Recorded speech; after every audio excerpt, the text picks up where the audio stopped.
Ce monde vétuste et sans joie, faille là, croulera demain devant notre foi, faille là. Et nos marches guerrières feront frémir la terre au rythme des hauts tambours des lance-clés. Et nos marches guerrières feront frémir la terre au rythme des hauts tambours des lance-clés.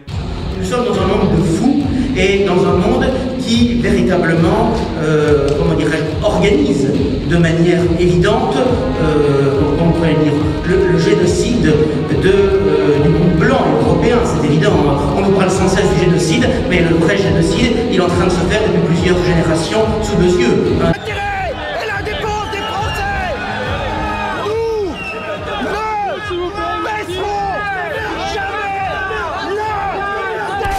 Bonjour tout le monde, on se retrouve pour une nouvelle vidéo.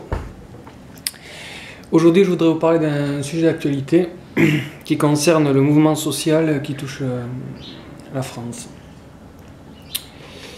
Alors pourquoi je vais vous parler de ce sujet? Parce que je constate que dans le milieu on va dire national pris dans sa globalité, peu de gens en parlent. Et que pourtant c'est un mouvement d'ampleur et qui fait beaucoup parler de lui. Bon. Et aujourd'hui, à l'avant-garde de ce mouvement, on retrouve qui? On retrouve l'extrême gauche. L'extrême gauche, et notamment la France insoumise, et le petit facteur Besancenot du NPA, qui font beaucoup parler d'eux, et qui font presque croire que le combat social contre le capitalisme et contre l'Union européenne, parce que c'est l'Union européenne qui impose la destruction de nos services publics, serait seulement un combat d'extrême gauche. On ne voit pas Marine Le Pen, et à part si, il y a Florian Philippot quand même qui en parle un peu, mais sinon on voit peu de personnes en parler. Alors, qu'est-ce qu'il y a derrière ce mouvement social? Alors déjà, il y a, on entend assez souvent parler d'un terme qui est bien propre aux marxistes, qui est le terme de convergence des luttes. Convergence des luttes. Alors, si la convergence des luttes, c'est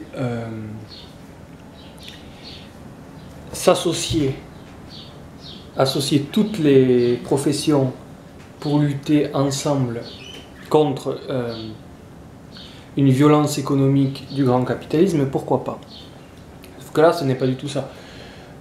Dans le terme de convergence des luttes, il est inclus l'immigration, invasion, et aussi la manifestation des étudiants qui fait aussi beaucoup parler d'elle. Alors, pourtant il y a une différence profonde de nature entre ces trois choses. Bon. Soit on défend, comme le font les nationalistes, le cadre national, et donc si on défend le cadre national, on défend également une forme de socialisme. Si on défend une forme de socialisme, on défend la justice sociale. Bon, plutôt le mérite. Le mérite, c'est-à-dire un travail doit être payé en fonction de ce qu'il apporte à la société. Ça s'appelle la justice sociale. D'un autre côté, on a quoi? On a des étudiants qui manifestent parce qu'ils ne veulent pas la sélection à l'université. Donc je rappelle quand même que là on est à l'opposé du mérite. On est dans l'idéologie complète qui consiste à faire croire que tout le monde doit avoir accès à tout. C'est le principe égalitariste. Et dans la logique de l'immigration, on se rapproche de ça aussi. On est dans cette vision complètement idéologique que les hommes n'ont pas d'identité et qu'au final, un Congoïde peut devenir un Français ou autre chose, ou un Asiate. Bon. Donc on est dans des luttes qui ne sont pas de même nature. Voilà. D'ailleurs, au passage, on remarquera que toute la droite nationale, prise encore une fois dans son ensemble, a soutenu l'initiative de la Jeanne d'Arc métisse. Donc je rappelle quand même que la France, c'est aussi une race, n'en déplaise à Philippe de Villiers, ou à d'autres personnes qui la limitent à une civilisation. Non, c'est aussi une race. Ce n'est pas une idéologie être français. Ou alors on est républicain, on accepte les droits de l'homme, la démocratie, le couscous et et la merguez. Liberté, égalité, fraternité. Bon. Donc là, on est dans l'idéologie totale et c'est pas du tout ce que défend le nationalisme. Donc ça, c'est le premier aspect. Donc, pourquoi défendre le service public aussi? Donc il y a une volonté, d'une part, comme je l'ai dit, de justice sociale, parce qu'après tout, le statut des cheminots, contrairement à ce que veulent nous faire croire les députés, qui, je rappelle, ont le droit à la retraite à taux plein lorsqu'ils sont...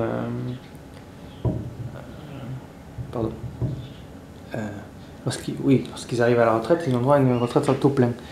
Et ils ont des salaires qui dépassent largement ceux des cheminots, et eux ne travaillent pas d'ailleurs. Donc, le statut des cheminots, c'est rien en fait. C'est au contraire, si dans toutes les professions il pouvait y avoir des statuts similaires, les gens diraient oui. Mais qu'est-ce qu'on fait là? Que fait Macron? Il dit regardez, ma chaîne, il a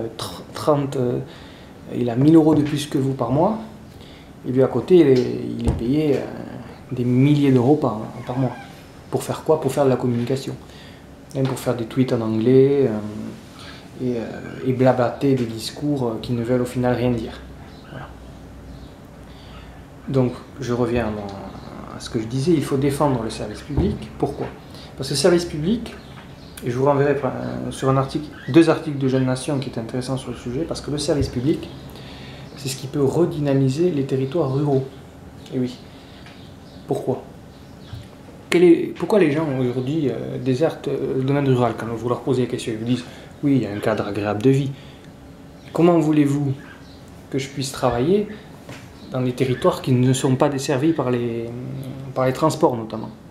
Or, le chemin de fer est un transport qui ne pollue pas, contrairement à l'avion, un transport qui peut aller dans beaucoup d'endroits et qui est plus rapide que d'autres transports comme le bus ou la voiture. Donc ça, c'est le premier aspect. Donc, servir le service public, c'est redynamiser les territoires ruraux. Puis c'est aussi un gain d'argent. Parce que contrairement à ce qu'on dit, si tout le monde prenait le train, ça relancerait d'une part l'activité, et d'autre part, ça remplirait les caisses de l'État comme le veut nos gouvernants. Ils nous parlent sans cesse de remplir les caisses de l'État, mais ils font quoi? Ils détruisent tout ce qu'ils rapportent. Ils vendent nos autoroutes, et ils détruisent nos services publics, ce qui est d'une absurdité totale. Donc, ça, c'est la première lutte, c'est-à-dire la lutte des cheminots, qu'il faut soutenir, même si c'est récupéré encore une fois par tous les groupes d'extrême gauche, anarchistes, etc., etc. Mais si nous ne récupérons pas ce combat, si nous ne nous positionnons pas clairement pour le service public, d'autres le feront à la place. Et demain, on aura une révolution bolchevique en France. Donc, ensuite, il y a une manifestation des étudiants contre la sélection à l'université. Alors, là, par contre, c'est en totale opposition avec les valeurs que nous défendons, parce que ces gens-là, en fait, ils manifestent contre la sélection à l'université, alors que clairement, la sélection à l'université permet de former une élite dont nous avons besoin pour diriger la France. Et pourquoi Macron favorise-t-il la sélection à l'université? Parce que son objectif, c'est très simple, c'est de former des technocrates. Des technocrates qui puissent diriger la France.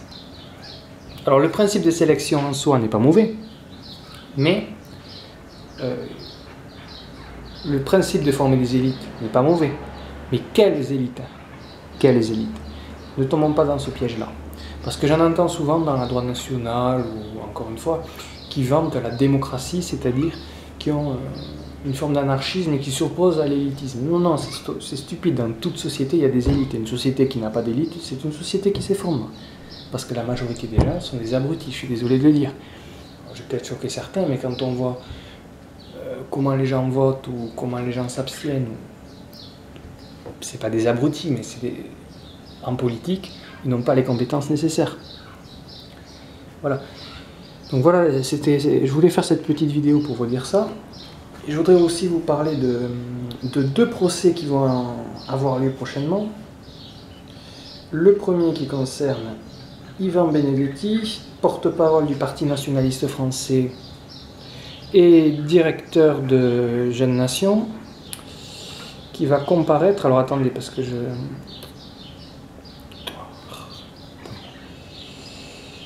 Toutes mes excuses, mais je suis sur mon portable, parce que les dates, je ne les retiens pas.